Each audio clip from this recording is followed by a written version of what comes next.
Karibu sana msikilizaji wangu kwenye simulizi mpya yenye kusisimua na kuelimisha. Hii ni hadithi ya mapenzi, uaminifu na majaribu makubwa, simulizi inayoonesha namna moyo wa binadamu unavyoweza kupotea katika safari ya upweke na jinsi hasira inavyoweza kubadilisha maisha kabisa. Simulizi hii inaitwa Mwanajeshi Alimfumania Mkewe na Houseboy, hadithi yenye mafunzo makubwa kwa kila mmoja wetu. Kabla ya kuanza, tafadhali bonyeza like, andika comment na share kwa marafiki zako ili wote tujifunze kupitia kisa hiki kinachogusa moyo. Jiandae kusikiliza safari ya mapenzi, usaliti na majuto, simulizi itakayokufanya utafakari kuhusu thamani ya upendo na nguvu ya msamaha. Usiondoke, simulizi inaanza sasa. Tekra na David walikuwa wanandoa wapya waliopendana kwa dhati. Ndoa yao ilikuwa na miezi 6 tu, lakini upendo wao ulionekana kama wa miaka mingi. Kila mtu aliyewafahamu alikiri kuwa waliumbwa kwa ajili ya kuishi pamoja. David alikuwa mwanajeshi jasiri, mwenye nidhamu na heshima kubwa kwa kazi yake, huku Tekra akiwa mwanamke mpole, mwenye upendo mwingi na moyo wa kujitolea. Walikuwa mfano bora wa wanandoa wachanga, waliounganishwa na ndoto, matumaini na maombi ya siku njema mbele yao. Lakini kama ilivyo desturi ya maisha ya mwanajeshi, amri haipingwi. Siku moja David alipokea barua kutoka makao makuu ya jeshi. Ilikuwa ni agizo rasmi la kupelekwa vitani nchini Kongo, ambako kulikuwa na mzozo mkubwa uliokuwa ukiendelea. Aliposoma barua hiyo, moyo wake ulijaa hisia mchanganyiko, wajibu kwa taifa lake, lakini pia huzuni ya kumwacha mke wake ambaye bado alikuwa mchanga kwenye ndoa. Usiku ule, walikaa sebuleni kwa muda mrefu kimya. Tekra alikuwa amekaa kando yake, macho yakiwa yamejaa machozi. Tekra, David alianza kwa sauti ya upole, najua ni mapema sana, lakini kazi imenipata. Naomba uwe jasiri. Nitakwenda, lakini nitarejea salama. Tekra alimwangalia kwa huzuni, akashindwa kujizuia. Machozi yakamwagika. Kwa nini iwe hivi mapema hivi David? Tulikuwa bado tunaanza maisha yetu, bado hatujamaliza hata kupanga mipango ya nyumba yetu mpya. David alimshika mikono yake kwa upole, akamvuta karibu na kumkumbatia. Usilie mke wangu. Najua si rahisi, lakini ni wajibu wangu. Mimi ni mwanajeshi, na kiapo changu ni kulinda nchi yetu. Lakini naahidi, nitafanya kila niwezalo kurudi salama. Nakupenda Tekra, na hakuna vita itakayoniondoa moyoni mwako. Maneno hayo yalimgusa sana Tekra. Aliweka kichwa chake kifuani mwa mume wake, akisikiliza mapigo ya moyo wake kwa ukaribu, kana kwamba alikuwa anayaweka kumbukumbu ya sauti hiyo ndani ya nafsi yake. Siku ya safari ilipowadia, uwanja wa kambi ya kijeshi ulijaa wanajeshi waliokuwa wakiagwa na familia zao. Tekra alishikilia mikono ya David kwa nguvu, macho yakiwa mekundu kwa machozi. Umeniahidi utarudi David, alizungumza kwa sauti ya kilio. Ndiyo, nitarejea mke wangu. Usijali David, alisema huku akimkumbatia kwa nguvu. Tafadhali jitunze. Nakumbuka kila nikifikiria nyumbani, nitakuwa na kuwaza wewe. Baada ya muda, David alipanda kwenye gari la kijeshi lililokuwa likiondoka taratibu. Tekra aliendelea kusimama pale, akitazama hadi moshi wa magari ulipotea machoni. Machozi yake yalitiririka kimya kimya. Nyumbani, ukimya ulitawala. Hakukuwa tena na kicheko, wala mazungumzo marefu ya usiku. Siku zikapita, wiki zikageuka miezi. Tekra alianza kujifunza kuishi peke yake, lakini upweke ulimzidi. Nyumba kubwa waliokuwa wakiishi ilionekana kama jangwa la kumbukumbu. Wakati huo, mtu pekee aliyekuwa akionekana mara kwa mara alikuwa ni Meshak, kijana wa kazi wa miaka 20, aliyekuwa akifanya kazi kwa bidii na kwa heshima kubwa. Alikuwa mpole, asiyependa maneno mengi, na kila siku asubuhi alihakikisha kila kitu kiko safi nyumbani. Tekra alipenda utaratibu wake na uaminifu wake. Meshaki hakuwa mtu wa kujipendekeza, wala hakuzungumza zaidi ya yale muhimu. Wakati mwingine Tekra alijikuta akimtazama kijana huyo, akifanya kazi kwa bidii, akihisi faraja kidogo tu kuona bado kuna mtu ndani ya nyumba ile. Lakini licha ya kuwepo kwa Meshak, moyo wake uliendelea kuwa na huzuni isiyoisha. Kila jioni aliketi sebuleni, akishika picha yao ya harusi mikononi, machozi yakimtiririka taratibu. Aliendelea kumwombea mume wake arudi salama kutoka vitani. Mwaka wa kwanza ulipita bila taarifa. Uvumilivu wa Tekra uliendelea kupimwa, lakini hakukata tamaa. Alijaribu kuwa imara, kama alivyoambiwa na mume wake. Siku ziligeuka wiki, wiki zikawa miezi, na miezi hatimaye ikawa miaka miwili. Kwa muda wote huo, Tekra aliishi na tumaini moja tu, kwamba mume wake David angerudi salama kutoka vitani. Kila siku asubuhi kabla ya kufanya chochote, alikuwa anaketi sebuleni akishika picha yao ya harusi. Alitazama uso wa David, akicheka ndani ya picha ile kana kwamba bado yupo. Kila wakati huo, moyo wake ulikuwa unazungumza kimya kimya, Mungu, mlinde mume wangu, mrejeshe salama nyumbani kwetu. Lakini kadiri siku zilivyokuwa zikisonga, matumaini yake yalizidi kuchakaa kama maua yaliyokosa maji. Hakukuwa na barua, wala simu, wala taarifa kutoka jeshini. Wakati mwingine alijiuliza kama labda David alisahaulika vitani, au kama labda hatarudi tena. Hata hivyo, kila usiku aliendelea kumwombea kwa imani ile ile aliyokuwa nayo siku ya kwanza. Upweke ulimzidi. Nyumba ile kubwa ikawa kimya zaidi ya kaburi. Mara nyingine, Tekra alisikia kama sauti ya mume wake ikimwita, akageuka kwa haraka. Lakini kumbe ni upepo tu uliokuwa ukipiga pazia. Kama binadamu wa kawaida, mwili wake ulianza kuchoka kwa upweke, moyo wake ukihitaji ukaribu, japo wa maneno ya faraja tu.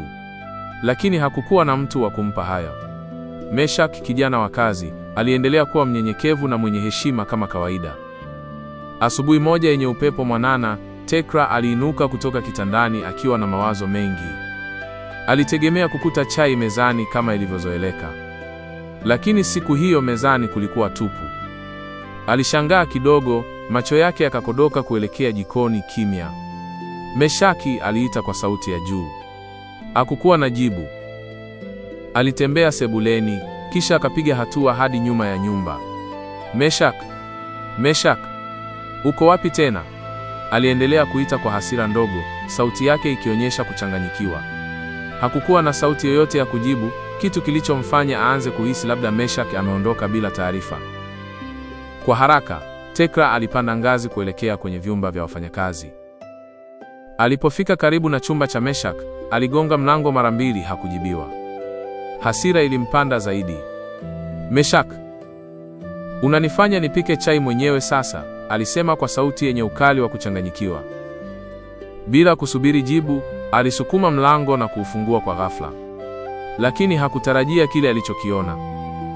Alikuta Meshak ametoka bafuni kuoga akiwa uchi kabisa, hakuwa na nguo hata moja.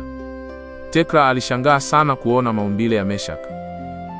Mwili wake ulikuwa mkubwa na wenye misuli iliyonyooka, jambo lililomfanya Tekra ashtuke kidogo. Hakujua ni kwa muda gani hakuwahi kuona mwili wa mwanaume, na hali hiyo ilimfanya ameza mate kidogo bila kudhibiti. Macho yake hayakuweza kuacha kumtazama kijana huyo, akikumbuka jinsi David alivyomwili na nguvu zake, lakini sasa hali hiyo ilikuwa tofauti na yote aliyoyajua. Tekra alijitahidi kujidhibiti, lakini mwili wake ulianza kushikamana na hisia zilizokuwa zimezuilika kwa muda mrefu. Kama ilivyo ada kwa muungwana akivuliwa nguo uchutama, Meshak alijitahidi kuficha maungo yake kwa kuchutama miguu na mikono yake. Tekra aliona jitihada hizo, akijua kwamba kijana huyo alikuwa mpole na mtiifu, lakini pia alijaribu kudhibiti hali ya aibu. Tekra alikuwa na mchanganyiko wa hisia, hamu, kushangaa, na mshikamano wa kihisia ulijitokeza ndani yake. Tekra aliongea, sauti yake ikiwa na kigugumizi kidogo. Kwa nini hujapika chai? Meshaki, bado akitetemeka, alijibu kwa sauti nyepesi. Nilipoamka nilijisikia vibaya, sikupata nguvu ya kupika. Tekra alijikaza, akijaribu kudhibiti hisia zake, lakini moyo wake ulikuwa unadunda kwa nguvu. Kila mapigo ya moyo yalikuwa na ujio wa upweke na hamu aliyokuwa nayo kwa muda mrefu. Baada ya muda mfupi, Tekra alifunga mlango wa chumba cha Meshak na kuenda chumbani kwake, mapigo ya moyo wake yakidunda kwa kasi. Hakujua ni kwa nini mwili wake unaanza kuwa na hisia za mapenzi. Tekra alijaribu kutulia, lakini hali hiyo ilimfanya asiwe na amani kabisa. Baada ya dakika chache, Meshak aligonga mlango wa chumba chake, akimkaribisha chai ya asubuhi. Tekra alifungua mlango kwa tahadhari, wakakutana machoni. Waliangalia kwa muda mrefu, kila mmoja akiwa na aibu kidogo. Walikaa mezani, wakinywa chai iliyojaa na ladha yake ya kawaida, lakini macho yao hayakuacha kuangaliana kwa aibu. Tekra alijitahidi kutoonyesha hisia zake, na Meshak alijaribu kuendelea na kazi yake kama kawaida, lakini uhusiano wao ulianza kuwa na mvutano kidogo wa kihisia ambao haukuwa wa kawaida. Tekra kila alipoketi, picha za maumbile ya Meshak zilimjia akilini mwake. Alijaribu kwa kila njia kupotezea mawazo hayo, kuzingatia kumbukumbu za David na kujiambia kuwa haziwezi kuwa na maana yoyote. Lakini kila jaribio lilishindikana. Hisia zake, ambazo zilikuwa zimezuilika kwa muda mrefu, zilianza kupanda bila kudhibitiwa. Kila mtazamo wa Meshach, kila mkao wake, kila tabasamu dogo, vilimfanya Tekra kujisikia kuvutwa kwa nguvu ambayo hakuwa amewahi kuiona. Baadaye, Tekra uvumilivu ulimshinda. Hatimaye aliamua kuchukua hatua. Alianza kuvaa nguo za mitego, vinguo vifupi ambavyo vilimfanya mwili wake kuonekana wazi zaidi, ili kumtega Meshach. Alipokuwa amevalia hivyo, alilala kwenye kochi makusudi, akijipanga na kumtega kijana huyo. Meshach, kijana mpole na mtiifu, hakuelewa chochote. Aliona tu bosi wake akifanya mambo ambayo kwa kawaida hayakuwa ya kawaida, lakini hakujua ni kwa nini. Alijaribu kuendelea na kazi zake, akifikiria kuwa Tekra alikuwa na hali ya kuchanganyikiwa au usingizi, bila kujua hisia zake za kweli zilikuwa ni za kuvutwa kihisia. Siku ya kwanza Tekra alijaribu kwa makini kumshawishi Meshach. Alijaribu kuvutia kijana huyo kwa kuzunguka karibu, vichekesho vya kimawazo na mvuto wa kihisia. Alimsogelea na kuanza kumshikashika kisha akamkiss, lakini Meshach aliponyoka mikononi mwake na kukimbilia nje. Jaribio hilo lilishindikana kabisa. Tekra alijisikia kuchanganyikiwa, moyo wake ulidunda, akihisi kuumia moyo kwa kushindwa kufanikisha kile alichokuwa amekusudia. Lakini Tekra hakukata tamaa. Siku ya pili, alijipanga tena, akijua kuwa uvumilivu na mbinu zake ndizo pekee zitakazomsaidia. Alianza kwa kumshawishi polepole, kwa sauti ya upole, akizungumza maneno ya karibu na kumfanya Meshach ajisikie huru. Hatua kwa hatua, Meshach alianza kuonyesha kutulia, kuacha kukimbilia na hatimaye kukubali kuvutwa na Tekra. Hapo alifanikiwa kufikia hatua ya kufanya tendo. Miezi kadhaa ilipita tangu siku ambayo Tekra aliruhusu moyo wake kufuata hisia alizokuwa akipambana nazo kwa muda mrefu. Mahusiano yake na Meshach yaligeuka kuwa siri kubwa iliyofichwa ndani ya kuta za nyumba ile. Kila siku waliishi kama watu waliounganishwa na siri nzito, wakifanya kila kitu kwa ushirikiano wa karibu, kana kwamba walikuwa mume na mke.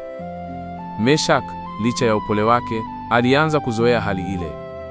Mwanzoni alikuwa anaogopa, akihisi kama kila kitu kilichokuwa kinaendelea ni kosa, lakini muda ulivyokwenda, moyo wake ulianza kuamini kuwa labda ndivyo maisha yalivyokusudiwa kuwa. Tekra naye, ambaye awali alihisi majuto, alianza kuona faraja na amani ya muda mfupi ndani ya kijana huyo. Nyumba ile, ambayo zamani ilikuwa kimya na yenye huzuni, sasa ilianza kuwa na uhai mpya. Tekra na Meshach walicheka, walipika pamoja, walipanda maua bustanini, na mara nyingi walikaa sebuleni wakizungumza hadi usiku wa manane. Wote walijidanganya kuwa maisha hayo yangedumu milele. Siku moja Tekra akiwa amekaa sebuleni, alimtazama Meshach na kusema kwa sauti ya huzuni, labda David alishapotea vitani, maana miaka 2 imepita, hakuna hata barua. Meshach alimtazama kimya, hakuweza kusema neno. Moyoni mwake, alijua kuwa maneno yale yalikuwa kama ruhusa ya mwisho, ruhusa ya kuendelea na maisha walioanza. Maisha yaliendelea hivyo kwa muda. Tekra alisahau kabisa hisia za hofu au aibu. Nyumba ile ilikuwa kama dunia yao ndogo isiyojua mema wala mabaya. Wote walijiona kama wenzi waliounganishwa na hatima, si makosa. Lakini wakati wao wa amani ulikuwa unakaribia mwisho. Wakati huo huo, mbali huko Kongo, David alikuwa akipanga kurudi nyumbani. Vita vilikuwa vimeisha na askari wengi walikuwa wakirudi kwa familia zao. Moyoni mwake David alijawa na furaha, akimkumbuka mke wake mpendwa aliyemwacha nyuma akiwa na matumaini. Alifikiria kumfanyia Tekra surprise, kuonyesha jinsi alivyomkumbuka. Akiwa njiani alipitia madukani Mlimani City, akachukua zawadi za thamani, manukato, bangili na gauni alilijua Tekra angependa. Alikuwa akitabasamu kila alipofikiria uso wa furaha wa mkewe atakapomuona ghafla mlangoni. Jioni ile, David aliwasili nyumbani kimya kimya. Hakutaka mtu ajue. Alifungua lango kwa tahadhari, akaweka begi lake pembeni na kuingia taratibu ndani. Nyumba ilikuwa tulivu, taa chache tu zikiwa zimewashwa.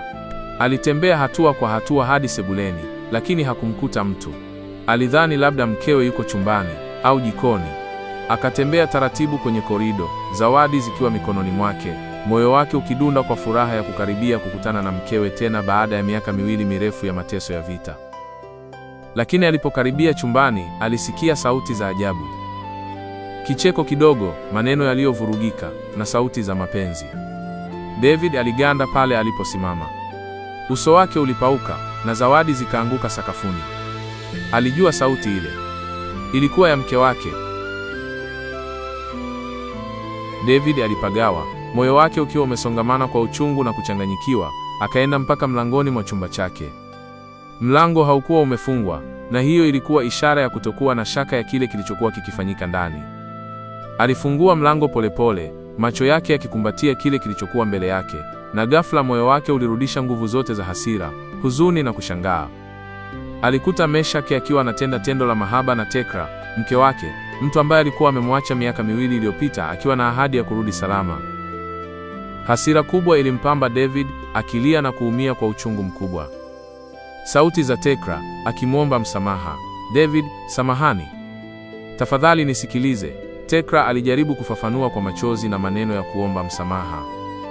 Meshak, kwa upande wake, alikuwa anatetemeka kitandani, hakuwa na uwezo wa kujieleza au kujitetea, moyo wake ukiwa unadunda kwa hofu na mshikamano wa ajabu.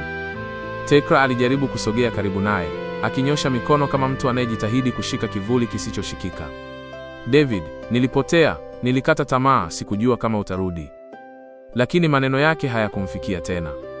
Macho ya David yalijaa machozi, lakini ndani yake kulikuwa na giza.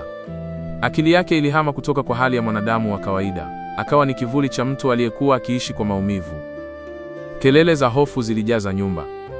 Meshaki alijaribu kusema neno, lakini hakuweza. David alishindwa kudhibiti hisia zake. Hasira iliyojikusanya kwa muda mrefu, uchungu wa kuona Tekra akiwa na mwingine, na maumivu ya kiakili yote kwa pamoja, yalimlazimisha kufanya jambo ambalo hakutaka kuamini kuwa lingetokea. Aliinua bunduki iliyokuwa kwenye mkono wake, macho yake yakijaa machozi ya uchungu na hasira, na kwa wakati mmoja alichukua uamuzi wa mwisho. Kwa sauti ya kificho na mwendo wa ghafla, aliwaua wote wawili. Tekra na Meshak hawakuwa na nafasi ya kupinga. Maisha yao yakatoweka kwa ghafla mbele ya macho ya David. Baada ya kufanya mauaji hayo, David aliketi kwa muda mfupi, akijaribu kupona uchungu wa ndani, lakini akili yake ilikuwa imechafuka kabisa. Baada ya muda mfupi, aliamua kwenda mwenyewe polisi, akikiri makosa yake na kujikamatisha. Katika chumba cha mahojiano, David alikaa kimya kwa muda mrefu kabla ya kusema maneno machache yaliyotikisa mioyo ya wote waliokuwa wakimsikiliza. Nilipokuwa vitani nilipigana kwa ajili ya nchi yangu, lakini niliposalimika nilipoteza kila kitu nilichokuwa napigania. Baada ya kesi yake, David alihukumiwa kifungo cha maisha gerezani.